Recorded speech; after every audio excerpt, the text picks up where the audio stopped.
Good morning, ladies and gentlemen. This is Leo from York Immigration. We're joined today by Priscilla Nyaminda, sister Connie Nyaminda, and also Vongai Changamire. So, just a little bit of history about Vongai. She's actually friends with Priscilla. They went to school together. But besides that, we actually assisted her with a visa, permanent residence visa for Canada. She's back in Africa for a visit. She's now based there, and yeah, we thought maybe we might do something small, some kind of outside the box to just say, just to get a little bit of from her side as a client, the journey, regarding the whole application to go to Canada. But obviously, it's going to be short and sweet. So yeah, okay, take over. Thanks, Leo. Hi, everybody.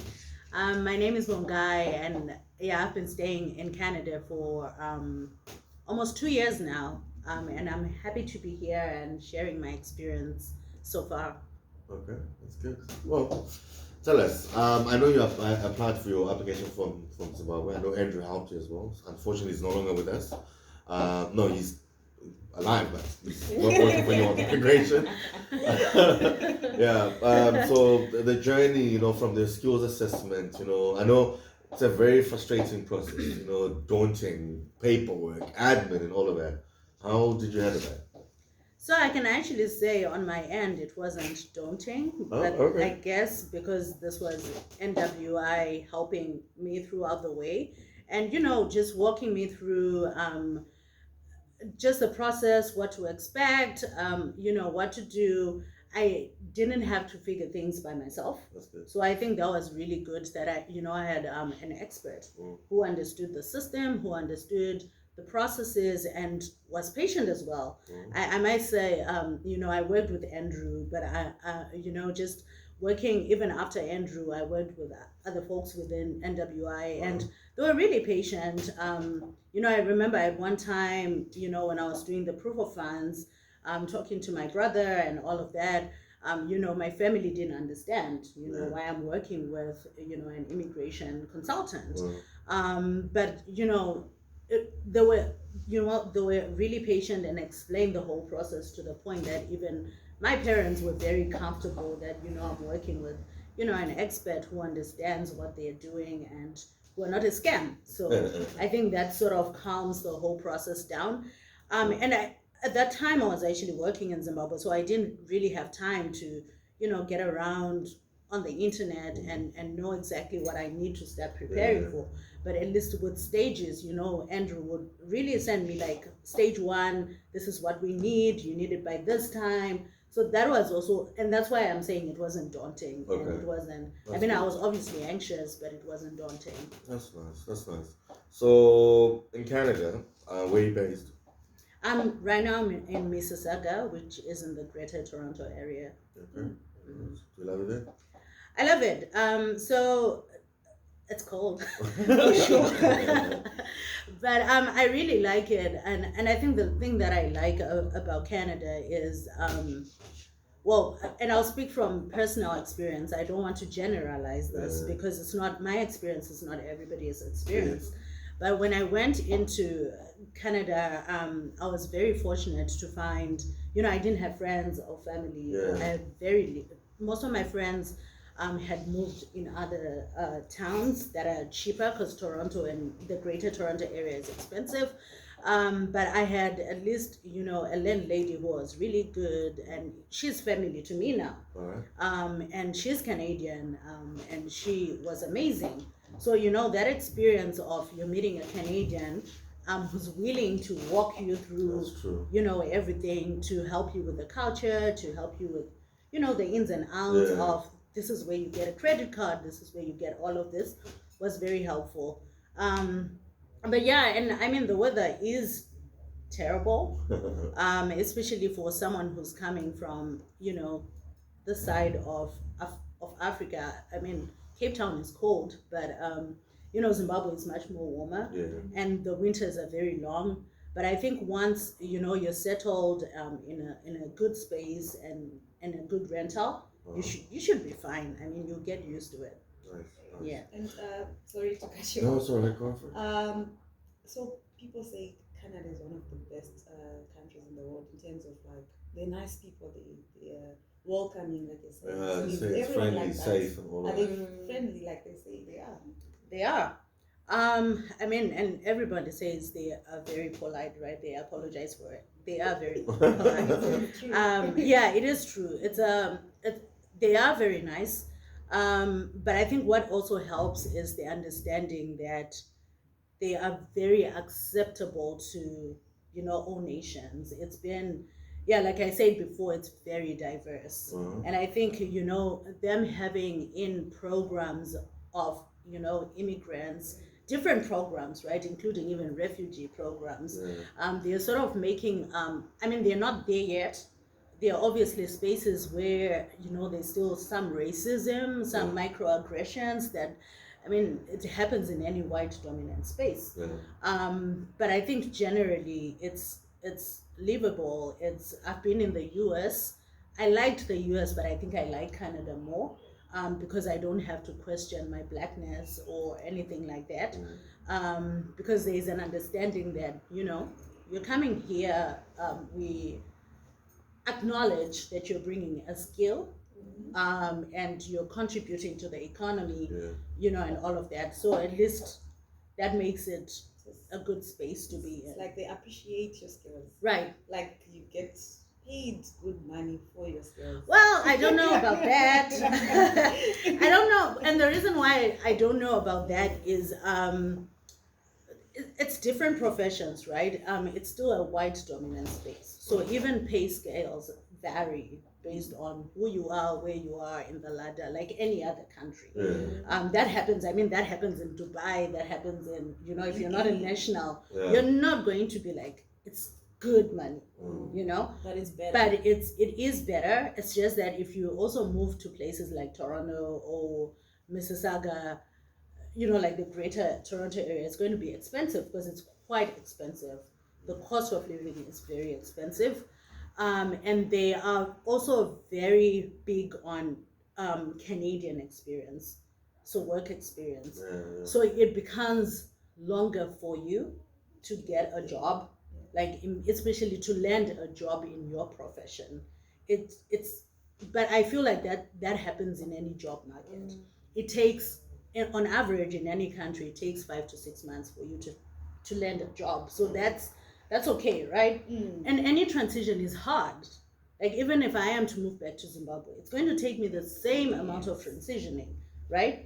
But the honest truth is, coming from Zimbabwe, there are a lot more opportunities for working, as compared to right now. If I go to Zimbabwe, it's going to be harder for me to get a job. Exactly. And so there are a lot of opportunities. You just need to be patient. You need to understand the system, and you need to be willing to learn and to start from, wherever you can start, as long as you know it's a phase, you're And taking to pass. steps towards it. Yeah. Right. Okay, so just so would you still say this, like the whole process was worth it for you? It was.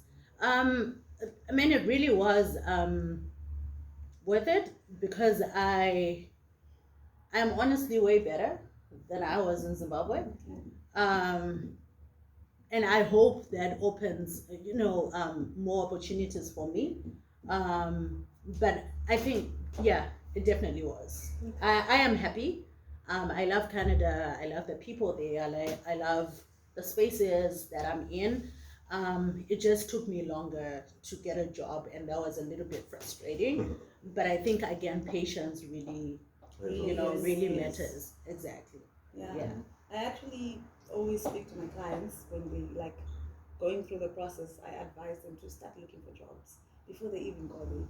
Yes, they ask for proof of funds because, like you said, you don't just get in and then tomorrow. Like even in your own country, you can graduate today. It takes time for you to actually learn the job. Some don't even, like, especially in African countries. We've got people with PhDs who are working as waiters here, but they're actually supposed to be getting. So what I like about Canada, like what you say, that yes, it takes maybe 6 months, but you eventually get there. Right. Which is what actually matters. And you've also worked in like occupation that you actually studied for. Exactly. Which makes a lot of sense. Alright. But also, like she mentioned, that the whole patience thing is like it's something that you need to have, because you're not gonna start with, okay, you're applying for, I don't know, you're skilled in, I don't Yeah. know, teaching. It doesn't mean you're gonna immediately start teaching. Yeah. You need to understand that you have to work yourself Starting from the from the bottom. bottom, Yeah. and work yourself up, and eventually you get Get to there. Yeah, where you're I supposed to know be. with most of our clients as well, they come and say, no, in their heads already, the moment they get to Australia or Canada, they're getting a job. Mhm. Like it's a bit difficult. I've seen a lot of companies telling people that, yeah, you get a job immediately. They are certain people, like Molly, for example, she got a job after about a month. But obviously, the first job she had was working in housekeeping. You know, yeah. But she had qualifications, had 4 everything. months later. Yeah, applied for She's an accountant now. yeah, you know. So I think people need to understand as well that they're starting from zero. I mean, you buy new curtains, new spoons, new forks, new knives. Mhm. It's more like you're New starting from house, scratch. yeah. Yeah, so it's But at the end Yeah. of it all, it's all gonna be worth it. You know, after 6 months, you Yeah, get to of where course. you need to be, and you look back, you're like, okay, I should have done this sooner. You know. yeah. So But one thing that Canada is really good at for immigrants is they have government funded programs that you can subscribe to. Okay. So, for instance, I had to look for an employment consultant.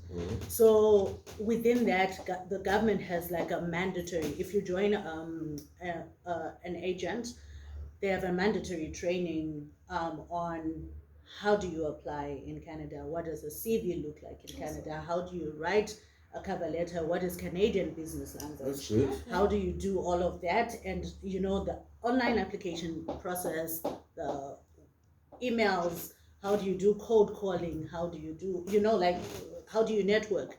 They also help you to, you know, like, you've seen my LinkedIn. I had to go through like a LinkedIn training through that government funded program. I mean, and I guess some people don't have to do that, but other people have to do that because, especially if you don't understand the culture, the business culture, sometimes they are, you know, languages, business language that's different from from Zimbabwe. So, for instance, a receptionist might not be called a receptionist. It might be an administrative assistant, right? But if you're looking for receptionist jobs, you're not going to find them because you don't know the business language in Canada. So that sort of helps you to, you know, to understand what to say, what not to say.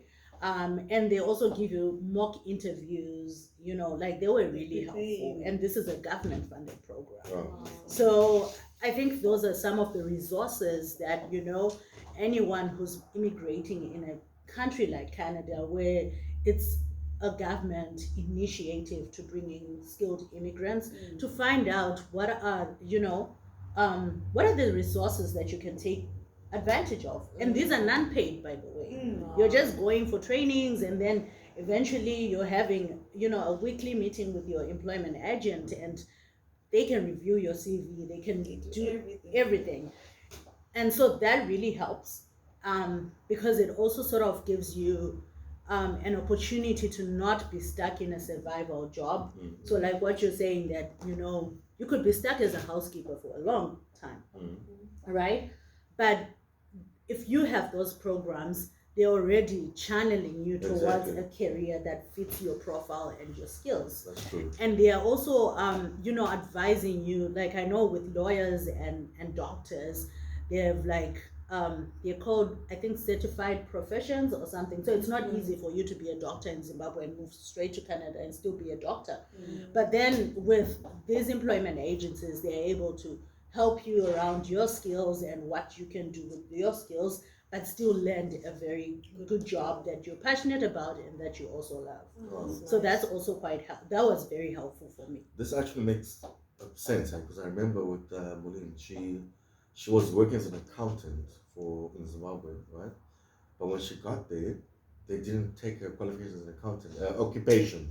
They called it something totally different, but it did an accountant in the end. So initially, when she started looking for work, she couldn't get a job as an accountant.